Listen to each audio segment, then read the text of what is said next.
Hello and welcome back to LTC Heroes Live. We are at the LTC Heroes Summit 2022 in Ohio. Today I am having on the program with me Nicole Bracy. Oh, we misspelled it still, but we'll correct that. Nicole, welcome to the program. Thank you. Nicole, today's really cool because you all are doing a 2-day retreat with Foundations Health Solutions, and you were nominated by your team. But you're recently an STNA, so tell me about how you felt about being a new teammate, but also being nominated to be an ambassador here. It was actually an honor. I did not expect it at all, but it definitely shows that they're looking and watching what's going on because I love what I do, and I definitely am a team player, so I'm glad they recognized it. It's nice. So when we started off the morning, we started off by sharing some inspirational stories, and you shared your story. I shared my story. You shared your story, someone you didn't know, and then they nominated you to come on the podcast. Yes. What was your story, and why did it touch them? It was about a resident that I took care of for about 3 years. He had ALS, and he was very specific on how he wanted to be taken care of. And there was not a lot of people who had the patience to take care of him correctly. And we had our days. Trust me, we had our days. But we grew to be family. And on his deathbed, he had a hard time speaking. He was nonverbal at that time. So he kind of had like a computer that he would type out. And while he was passing, he actually typed out that he appreciated me and said thank you, and that he loved me and wanted to hold my hand while he was going. So I feel like that spoke volumes with our relationship. I never really wanted to be an STNA. It wasn't anything on my list. So for me to feel that great about somebody, what I do, which I feel is so minimal, and it meant so much to him was awesome. So I want to pause then. So why did you become an STNA? And how did this amazing industry find you? So I am a single mom of 4. I had just had my youngest, and his dad at the time wasn't working. So I needed to have a job really quickly. My sister, who actually is an STNA, she was like, come do this class here. Like, it's a good job. You'll get decent money. So I just went in, breastfeeding and all, newborn baby, and here I am 5 years later, and I fell in love with it and my little old people and how history, you can just learn so much, and it's taught me patience and care and love and humble. I am very humbled by them. That leads me to the next question in terms of lessons. I always like to hear, like, what are the lessons that long-term care leaders take home with them? How has long-term care changed you? What are the lessons you take home as a mom? I am definitely more patient with my children. I'm definitely more, oh my gosh, what word do I want to use? I don't take it for granted. Because I take care of not just older people, but there's people my age and younger that I come across at times too, and I definitely don't take anything for granted anymore. My time with my children is literally everything to me. Yeah, it's changed me as a mom for sure, because I could be there one day. I find when I speak to long-term care team, it grows on them. And at some point, they realize they're going to be lifers. Like, there's something about it that's addictive of taking care of seniors in the things that they teach us. Do you think you're a lifer? And if so, when did you start to pick up on that? I think I am. And it's been 5 years already. Like, I look back and I'm like, holy crap, I've been doing this for this long, and it doesn't feel like that. It's still a joy for me to go in and see my favorite little people every day. Yeah, I like that I can make them smile, and that means the world to them. So I shared in the workshops in the morning, a lot of times when I interview executives, they describe who they think the ideal frontline care worker is, and then they shout out somebody's name. That's you, because you're that STNA. What kind of person were you thinking of? Their values, what motivates them, what wakes them up in the morning? Just caring, dedicated, Their drive is incredible. Their selflessness, for sure. Their willingness to get everything taken care of, regardless of how short we are, stressed we are, whatever it is. You definitely got to have the heart for it. That's for sure. What was the name you? Her name was Priscilla. Yeah, she's an awesome nurse that I work with, and it doesn't matter what's going on. She'll stop in the middle of her med pass and go give somebody a shower. She's definitely die hard for her residents, and I love it. That's cool to have as kind of a mentor and a motivating teammate. Yes, it's nice. I want to transition into what you've learned about yourself during the pandemic. It could be positive, it could be negative, like, hey, first I got to take care of myself, or I learned to be a better communicator, or the mask hurt me, I need to see people's faces. What did you learn about yourself? I learned how resilient I am. Going in and day out and seeing how sick they were and how everyone pretty much said, the selfless, like, you're hopeless. You feel like you can't do anything for them. Definitely more resilient. I didn't think I had it in me some days, and pulling through was rough, but we did it. We definitely did it.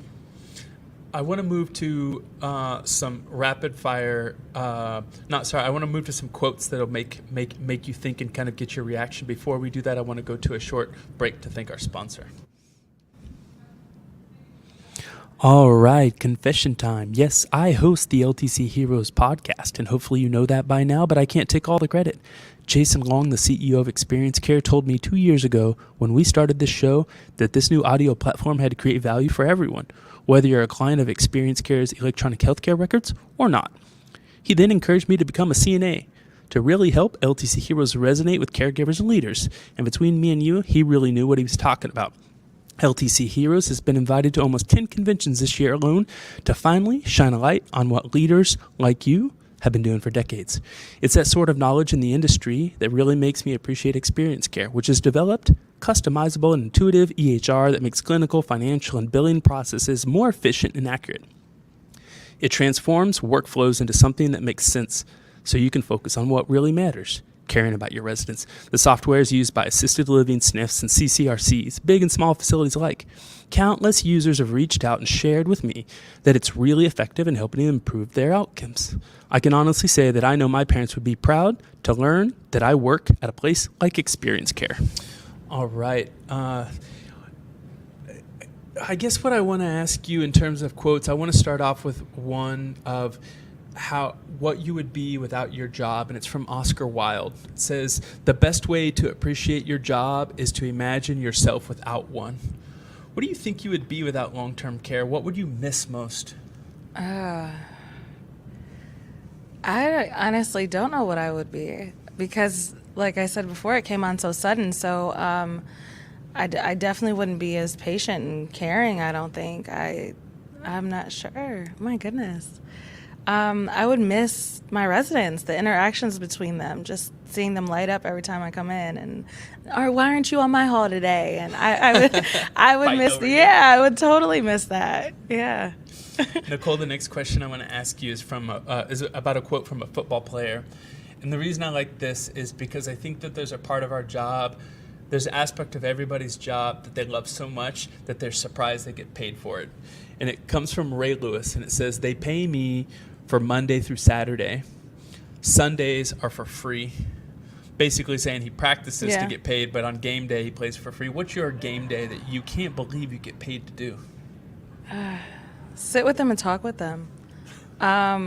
Just being able to pick their brains, because I'm one of those. I like to ask questions. So just being able to get that history, that knowledge that they have. Some of them are like 100 years old. You don't see that often. So yeah, that for sure. There in the room this morning, there were some STNAs this morning that have been there for 40 years. I heard 38 years. I heard 41 years. A lot of people that are older probably than you. What's kind of the wisdom that you picked up in the room from your peers and your teammates today that resonated with you and like, wow, that's cool. I'm surrounded by some amazing individuals. Just the heart. The heart, because you definitely have to have the heart to do that, and for you to want to serve, for that long, because it is exhausting. It's an exhausting job, and for you to still want to get up every day and still take care of our elders and the people who paved the way is amazing for me. We talked about kind of how we managed COVID. What were the feelings or the words that you heard from some of your peers share that resonated with you and describe what the industry's gone through in the last 3 years? Oh my gosh, devastation was definitely Me one. too. Devastation I hadn't was put one. that word. Devastation had not gone through my mind yet, but when she said it, and she said it like 15 times when she was sharing, I'm like, man, I was missing that noun for the last. Yeah, honestly, until we talked about it today, I didn't realize how much it affected me, because I kind of became numb to it. It was just me going in there and doing what I had to do. I actually, before COVID happened, right when it started and it hit the one building that I used to work at, I wasn't there. I actually went back to that job and made sure my residents were taken care of like they were supposed to. And I sent my kids away for a month. So I'm knocking on doors and seeing them for, over a month. I sacrificed a lot to make sure my residents were taken care of, and devastation is definitely a great word to describe what happened during COVID. But again, another humbling, being able to be there at those last moments, being with them when their family can't be there and nobody could be there, was great for me too, because I could be there. I know the next quote that I want to read to you is about praise. And the reason I want to read this to you is because my last interview, I asked Sarah, I said, what would you tell some young person that's going to come work for Foundations? And she said to me, she goes, get ready to be appreciated, because it's not normal in this industry and you'll feel it here. So this quote, and I want to get your take on it, says, nothing is more effective than sincere, accurate praise, and nothing is more lame than a cookie-cutter compliment, by Bill Walsh. How do you feel that the work environment at Foundations is unique? It's more family-oriented. We are definitely all friends. We all get along very well. When someone is, drowning and you see that, we all step up to the plate. And I think that speaks volumes on who we are as people too, because if you don't have that, you're stuck. So it's definitely nice to have that support. I want to move to the rapid fire questions and get your take on them. The first one I want to ask you is, do you have a favorite failure of yours where you've been kicked down on the floor and you got back up and now you're a stronger woman? Oh man, taking care of that resident. The guy with ALS, at one point, like I said, he wouldn't let anybody in, and he could only communicate by kind of saying ah. So we always thought he was yelling at us. So one day I'm like, you can't keep yelling at us, we can't figure it out. And he typed out, I'm not yelling at you. It's the only way I can tell you no at that moment. It's the only way I can get your attention at that moment to tell you something's wrong. And I was like, oh, well, there we go. And yeah, that day I felt bad, because prior to then I'm always thinking he's yelling at me, and he was just trying to tell me, no, this way. Hey. Yeah, I'm here. Yeah, I'm here. Oh, whoa. Yeah. My next question for you is, if you could have a gigantic billboard anywhere with anything on it, on a highway with hundreds of thousands of people that see it every month, what would it say and why? Oh gosh, love more, care more. Because it was talked about in there, we don't have that affection anymore. We used to go and be able to hug everybody and, be right there in their faces. And since COVID happened, everybody's so afraid to have that connection anymore.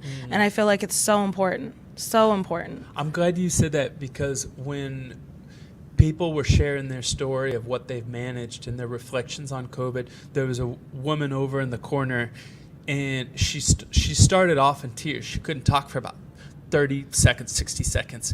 And she said something that I hadn't been able to put into words. And she said, we're not hugging anymore. And people are afraid to come in. We touch less. We touch people's hands. And I don't think she was pointing fingers. I think she was talking about us in general. Absolutely. As a society, even our industry. Yes. And I felt that, and I'm like, one of my love languages is touch. Physical and I'm touch, like, yep. and maybe people are hugging less. That's gonna hurt. That's gonna hurt. That rings so true to me. I could not agree Yeah. anymore. That's definitely a huge thing now. Yeah, people are afraid to go in and actually be a part of their lives. And before we were family, like we're feeding these people. This is our grandmother, and now you're afraid to even go face to face with them because of this. And yeah, no, affection definitely needs to be back in the picture. Nicole, my last question before we sign off is, you go to work, sometimes you work 12-hour shifts, sometimes you work a double, and you leave at 5 o'clock in the morning, and there's some neighbor that's about 3 houses down from you. He's 16 years old, and he sees you, and he goes, why do you go to work at 5 o'clock on a Sunday morning? They said, and you said, I'm in long-term care, and he says to you, why should I work in long-term care? What would you tell him? Rewarding. It's so rewarding. I think everybody could use to work in a long-term care facility to see how our elderly are, treated and being in this place and not having family with them where they're used to. Some of them don't even want to sit down, because they're so used to going. To be able to see just that type of life and end life too, I think everyone would definitely take something from that. Nicole, it was a pleasure to meet you so Thank you. much. It's a pleasure as well. So honored to have you on the program. Thank you so much, and look forward to maybe singing karaoke with you this evening. Yeah, absolutely. Thank you so much. Want to connect with leaders in long-term care? Go to www.ltcheroes.com to join our community on Facebook and LinkedIn.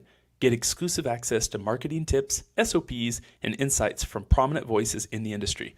Only at ltcheroes.com.